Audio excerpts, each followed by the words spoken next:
ஓம் சாய்ராம். நல்லது நினைப்போம், நல்லது நடக்கும். சாய் அவரோட அன்பை பெறுவதே நமக்கு இந்த பிறவியில கிடைச்சிருக்கிற மிகப்பெரிய ஒரு பாக்கியம். நம்ம சாயோட அன்பை பெறுவதே நமக்கு மிகப்பெரிய ஒரு பாக்கியம் அமைஞ்சிருக்கு இந்த பிறவியில. தலைகீழாக பிறந்தோம். நம்ம எல்லாரும் கருவில் இருக்கும்போது தலைகீழாக தான் இருந்தோம். அங்கேருந்து தலைகீழாக தான் பிறந்தோம். பிறக்கும் போதே தலைகீழாக பிறந்ததுனாலேயோ என்னமோ எல்லாமே இந்த மனித வாழ்க்கையில் தலைகீழாக தான் இருக்கும். ஆனால் இந்த ஆன்மீகம்ங்கிற இந்த ஒரு விஷயந்தான் நம்மளை நேர்படுத்தும். அந்த ஆன்மீகம்ங்கிற ஒரு விஷயம் இல்லாததுன்னா நம்ம தலைகீழாக தான் எல்லாத்தையும் அணுகுமுறை செய்வோம். நம்மளை வாழ்க்கையில் நேர்படுத்துகிறது ஆன்மீகம் ஒன்று தான். அதற்காகவோ என்னமோ கடவுள் நம்ம சாய் ரூபத்தில் ஒரு குருவாக இந்த கலியுகத்தில் அவதரித்து வந்து நம்மளை நல்வழிப்படுத்துறாரு, படுத்திக்கிட்டு இருக்காரு. துவாரகையிலிருந்து ஆட்சி புரிந்தாரு கிருஷ்ண பரமாத்மா. நம்ம சாயி இந்த துவாரகா மாயிலிருந்து இந்த உலகத்தையே கட்டி ஆண்டுகிட்டு இருக்காரு. அண்ட சராசரங்களையும் தனக்குள்ளே வைத்திருக்கிற நம்ம சாயை எந்த கட்டத்துக்குள்ளேயும் நம்ம கட்டுப்படுத்தவே முடியாது. இந்த உலகத்துல எத்தனையோ மக்கள் பல்வேறு விதமாக இந்த ஆன்மீகம் குறித்து சந்தேகங்களும் கேள்விகளும் கேளிக்கைகளும் செய்துக்கிட்டு இருக்காங்க. ஏன் நம்ம கூட வாழ்ந்துகிட்டு இருக்காங்க. என்ன எப்போ பார்த்தாலும் ஏதாவது புக்கை வச்சு படிச்சுக்கிட்டே இருக்கிறது, சச்சரிதங்கிற பகவத்கீதைங்கிற பாகவதங்கிற எல்லாம் ஏதாவது ஃபோன் எடுத்து வீடியோ எடுத்து பார்த்தாலும் அதையே பார்த்துக்கிட்டு இருக்கேன். உனக்கு ஒரு பொது அறிவே கிடையாதா? செய்தித்தாள்கள் கூட படிக்க மாட்டியா? நியூஸ் சேனல் கூட படிக்க மாட்டியா? உலகத்தில் என்ன நடக்குதுன்னு கூட தெரிஞ்சிக்க மாட்டியா? எதோ படிச்சுக்கிட்டு இருக்க. பகவத்கீதை படிக்கிற, சச்சரிதம் படிக்கிற, குரு சரித்திரம் படிக்கிற, போதாத குறைக்கு ஏதாவது வீடியோ இன்டர்நெட்டில் பார்த்தாலும் அது சம்மந்தமாக தான் பார்க்குற, கேட்குற. பொது விஷயங்கிறத நீ தெரிஞ்சிக்க மாட்டியா? ஜென்ரல் நாலேஜே கிடையாதா அப்படின்னு நல்லா தெரிஞ்சுக்கோங்க. இந்த கலியுகத்தில் இந்த செய்தி தாள்களும் செய்தி நம்ம கேட்குறோம்ல, அதுதான் கலியுக புராணம். இந்த கலியுக புராணம் தான் என்னது? இந்த செய்திகள். நல்லாவே தெரியும். என்னைக்காவது செய்தியை எடுத்து நல்ல செய்திகளை நம்ம படிச்சிருக்கோமா? அப்பாடா இன்னைக்கு தானே நிம்மதியாக இருக்கேன், இந்த செய்தித்தாளை எடுத்து படித்தேன், இந்த நியூஸ் சேனலில் பார்த்தேன், இதை கேட்டேன், மனசுக்கு ரொம்ப சந்தோஷமாக இருக்குது, நான் நிம்மதியாக தூங்க போவேன். பிரேக்கிங்னு நமக்கு ஹார்ட் அட்டாக்கே வர வச்சுருவாங்க. அந்த அளவுக்கு போய்கிட்டு இருக்கு. எங்கே பார்த்தாலும் சண்டை சச்சரவு போர் அது இதுன்னு எங்கே பார்த்தாலும் மனித உயிர்கள் விலை மதிப்பு இல்லாமல் குவிக்கப்பட்டுக்கிட்டு இருக்கு. எதுக்காக நடக்குதுன்னு தெரியல. போர் எதுக்காக நடக்குது, என்ன விஷயத்துக்காக நடக்குது, எதுக்காக விலைவாசி ஏறுது, எதுவுமே நம்ம கையில் இல்லை. நிம்மதியாக போய் தூங்க முடியாது. இருக்கிற கொஞ்சம் நஞ்சு நிம்மதியும் கெடுத்துக்கணும்னா நம்ம என்ன பண்ணணும்? உடனடியாக ஜென்ரல் நாலேஜை வளர்த்துக்கணும். நியூஸ் சேனல் எடுத்து பார்க்கணும், செய்தித்தாள்களை படிக்கணும். அப்படி படித்தோம்னா நம்ம நிம்மதியாக இருக்கலாம். உங்களுக்கு தூக்கம் வரலன்னா என்ன செய்யணும்? அதை எடுத்து படிக்கணும். இன்றைக்கி அப்படி தான் நமக்கு போதிச்சுட்டு இருக்காங்க. நம்ம கூட இருக்கிறவங்க, வெளியே இருக்கிறவங்களாம், நீ எதுக்குப்பா இதெல்லாம் படிக்கிற? செய்தியை எடுத்து பாரு, 4 விஷயம் நல்லதை தெரிஞ்சுக்கோ, உலகத்தில் என்ன நடக்குதுன்னு. இந்த தலைகீழாக பிறந்த மனிதனை நேர்மைப்படுத்துவது, முன்னிலைப்படுத்துவது, அவனை சரியான பாதையில் கொண்டுட்டு போவது, அவனை நிமிர்த்துவது எல்லாமே இந்த ஆன்மீகம் தான். இது கிட்டத்தட்ட ஒரு மறுபிறவி மாறி. அதனால தான் இந்த கலியுகத்தில் மூர்த்திகளோட அவதாரமாக நம்ம சாய் நமக்கு அவதரித்து வந்திருக்காரு. ஒரு குருவா அவர் வெளிப்படுத்திக்கிட்டதற்கான காரணம் என்ன? பகவான் ஸ்ரீ கிருஷ்ண மாதிரி எண்ணற்ற மாயாஜாலங்களை நிகழ்த்தக்கூடியவர், நிகழ்த்திக்கிட்டு இருக்காரு. அப்படி இருந்தாலும் கூட நான் தான் கடவுள் அப்படின்னு வெளிப்படுத்தினாரு. தன்னை ஒரு இறைவனோட சேவகனாக ஆன்மீக பாதைக்கு மக்களை திருப்புவதற்காக ஒவ்வொரு வார்த்தைகளையும் பேசினார். ஒவ்வொரு விதமாக ஒவ்வொருத்தருக்கும் ஆன்மீக முன்னேற்றத்தை அமைத்து கொடுத்தாரு.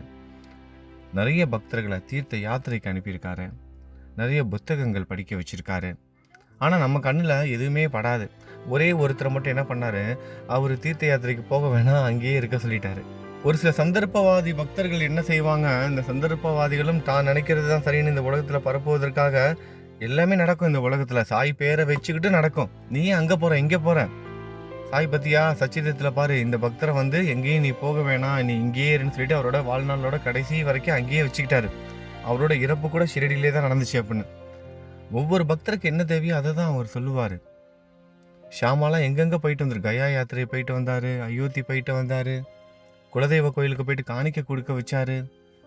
இப்படி ஆன்மீக பாதைக்கு அவர் நம்மளை வழி நடத்துகிறாரு. நம்ம தவறான பாதையிலையும் தவறான புரிதலோடையும் சாய் தான் குரு, அதை நல்லா புரிஞ்சுக்கணும். சாய் பேரை வச்சு அது இது நமக்கு நிறைய நேர்மறையான கருத்துக்கள் எதிர்மறையான கருத்துக்கள் நிறைய இன்னைக்கு பரவிக்கிட்டு இருக்கு. ஏன்னா என்கிட்டயுமே இந்த மாதிரியான கேள்விகள்லாம் வருது. பெண்கள் குரு சரித்திரம் வந்து படிக்கக்கூடாதுன்னு சொல்கிறாங்க. சாயை வணங்கினா வேற கோவிலுக்கு போகக்கூடாதுன்னு சொல்கிறாங்க. ஒரு பக்தர் ஷீரடிக்கு வந்தார், அவரை வந்து மானசரோவர் போகிறதா இருந்தார், அவர் வந்து போக விடாமல் நீ இங்கேயே இரு, உனக்கு அதெல்லாம் சரிப்படாது, நீ இங்கேயே இருந்து எல்லாத்தையும் இங்கேயே பார்த்துருன்னு சொல்லிட்டாரு. எதுக்கு கங்கைக்கு எதுக்கு போகணும், அங்கே போய் எதுக்கு கங்கா ஸ்நானம் பண்ணணும், இங்கேயே என்னோட பாத தீர்த்தத்தையே நீ எடுத்துக்கலாம். போக முடியாத பக்தர்களுக்கு அது ஒரு வரம். போக முடியாத பக்தர்களுக்கு அது ஒரு வரம். ஆனால் இப்போ ஷாமா அவர் என்ன பண்ணுறாரு, நான் வந்து போக மாட்டேன், அவரால் போக முடியும், ஆனால் நான் போக மாட்டேன், உங்ககிட்டயே இருக்கேங்கிறாரு. ஆனால் அது பாபா என்ன பண்ணுறாரு, நீ போகணும், அங்கெல்லாம் போகணும், நீ போகிறதுக்கு முன்னாடி நான் அங்கே இருப்பேன், அதையும் சொல்கிறாரு பாருங்க. அதுதான் குரு. குரு என்ன பண்ணுறாரு, நீ போகிறதுக்கு முன்னாடி அங்கேயே நான் உனக்கு இருப்பேன், அது மட்டும் இல்லாமல் நீ போகிற அந்த பிரயாணத்தையும் உன்னை வழிநடத்தி கொண்டுட்டு போவேன். எத்தனையோ பக்தர்கள் வர வழியில் சாயை உணர்ந்தும் அவங்கள புரிஞ்சுக்கிட்டோம், அவங்களுக்கு இருக்க அந்த கேள்விகளுக்கு பதில் கொடுத்தோம். எவ்வளவு பக்தர்கள், சச்சரித்திரத்தில் இருக்கிற கதைகள்லாம் ஒரு பர்சன்டேஜ் கூட கிடையாது. அவ்வளவு நடந்துகிட்டு இருக்கு இன்னைக்கு. கற்பனைக்கு அப்பாற்பட்ட விஷயங்கள். ஒவ்வொரு பக்தர்களும் அவங்களோட வாழ்க்கையில் நடந்த விஷயங்களை சொல்லும்போது வெறும் வார்த்தைகள் மட்டுமா வருது. அவங்க கண்டு வந்து எதற்காக கண்ணீர் வருகிறதுன்னு தெரியல. அந்த உணர்ச்சி பூர்வத்தில் அப்படியே அழுகிறாங்க. அந்த அளவுக்கு சாய் ஒவ்வொருத்தவங்களோட வீட்லேயும் ஒவ்வொருத்தவங்களோட குடும்பத்திலையும் அவ்வளோ நல்ல விஷயங்களை செய்து கொடுத்துக்கிட்டு இருக்காரு. அப்படி இருந்தாலும் கூட நம்ம ஆன்மீக பாதையில் போகணுன்னு நம்மளை வழிநடத்தி கொண்டுட்டு போயிட்டு இருக்காரு. அப்படிப்பட்ட சாயோட அன்பை பெறுவது நமக்கு மிகப்பெரிய ஒரு பாக்கியம். இந்த பிறவியில் நமக்கு கிடைச்சிருக்கிற மிகப்பெரிய ஒரு பாக்கியம். எந்த ஒரு வெறுப்பு எதுவுமே இல்லாமல் பரிபூர்ண சரணாகதி அடையணும். நம்ம வேண்டிக்கிறோம், அது எல்லாமே தவறு கிடையாது. நம்ம வேண்டிக்கிறதுனால எந்த ஒரு தவறுமே கிடையாது. எனக்கு அது வேணும், இது வேணும், உடல் ஆரோக்கியம் வேணும், பணம் வேணும், காசு வேணும், குழந்தைகளுக்கு நல்ல எதிர்காலம் நடக்கணும், குழந்தை வேறம் கிடைக்கணும், என் பையன் நல்லா படிக்கணும், இந்த சமூகத்தில் உயர்ந்த இடத்துல இருக்கணும், இதெல்லாம் நடந்துக்கிட்டு இருக்கு. இது எல்லாமே நடந்துக்கிட்டு இருக்கு.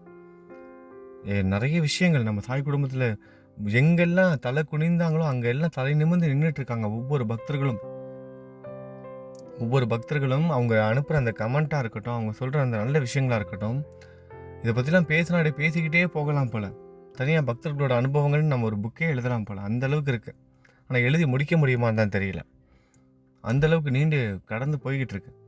ஷீரடிக்கு வந்தவங்க வராதவங்க அந்த மாதிரி எந்த ஒரு பாகுபாடுமே கிடையாது. ஏன்னா பகவானுக்கு தெரியும் இது கலியுகம், எல்லாராலையும் எல்லா இடத்துக்கும் போக முடியாது அப்படின்னு. ஆனால் ஆத்மார்த்தமாக அவங்களுக்கு அந்த வந்த உணர்வை வந்து கொடுக்குறாரு. வீட்டில் ஒரு படமாக இருந்து அந்த படத்தில் உள்ள உருவமாக இருந்து அவங்க குடும்பத்தில் வாழ்ந்துக்கிட்டு இருக்காரு. அவருக்கு வந்து கதவு தேவையில்லை, அவருக்கு வந்து எந்த ஒரு விஷயமும் தேவையில்லை. எல்லாமே நம்ம படிச்சிருக்கோம், உணர்ந்திருக்கோம். வீடு பூட்டியிருக்கு, அது இதெல்லாம் கிடையாது. எப்படியாவது இப்போ வந்து எங்கேயாவது வந்துடுவார். அவர் ஒரு பக்தன்கிட்ட போகணும்னு நினச்சிட்டாருன்னா எப்படி வேணாலும் வந்துடுவார். ஆனால் அதே நேரத்தில் இன்னொரு விஷயம் ஞாபகம் வச்சுக்கோங்க, கடவுளோட அனுகிரகம் இல்லாமல், சாயோட அந்த ஒரு அனுமதி இல்லாமல் அவரை நெருங்கவும் முடியாது. நம்ம நெருங்கிட்டோம், அவர் பக்கத்தில் வந்துட்டோம், அவர் கையையும் பிடிச்சிட்டோம். அவர் கையை நீட்டிக்கிட்டு தான் இருக்கார் எப்போதுமே பக்தர்களுக்காக.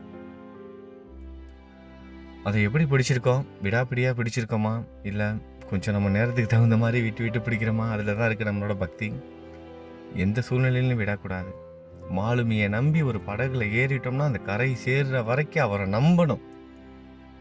மாலுமியை நம்பி படகுல ஏறிட்டோம்னா கரை சேர்ற வரைக்கும் நம்பணும். போகிற வழியில் காற்றடிக்கும், அலைகள் வரும், படகு ஆடும், இந்த படகு கவுந்துருமா, நேராக போய் சேருமா, மறுக்கரையை அடைவோமா அப்படிங்கிற சந்தேகங்கள் இருக்கக்கூடாது. அப்படி சந்தேகம் மட்டும் மாலுமியை நம்பாமல், இல்லை நம்ம நீந்தி போய்க்கலாம், இல்லைனா நம்ம வந்த கரைக்கே நீந்தி போயிடலான்னு கடலில் குதிச்சா என்ன ஆகும்? சுறா மீன்களும் திமிங்கிலங்களும் நம்மளை வேட்டையாடுவதற்கு காத்துக்கிட்டு இருக்கு. வேட்டையாடப்படுவோம் இந்த கலியுகத்தில். நம்ம யார் என்ன வேணால் சொல்லட்டும், இந்த ஆன்மீக பாதையை விட்டு விலகிறாதீங்க. எல்லாமே நல்லதாகவே நடக்கும். நம்பிக்கையோடு இருங்க. நம்ம சாய் குடும்பத்தில் நிறைய சகோதர சகோதரிகள் உடல்நிலை சரியில்லாமல் இருக்காங்க.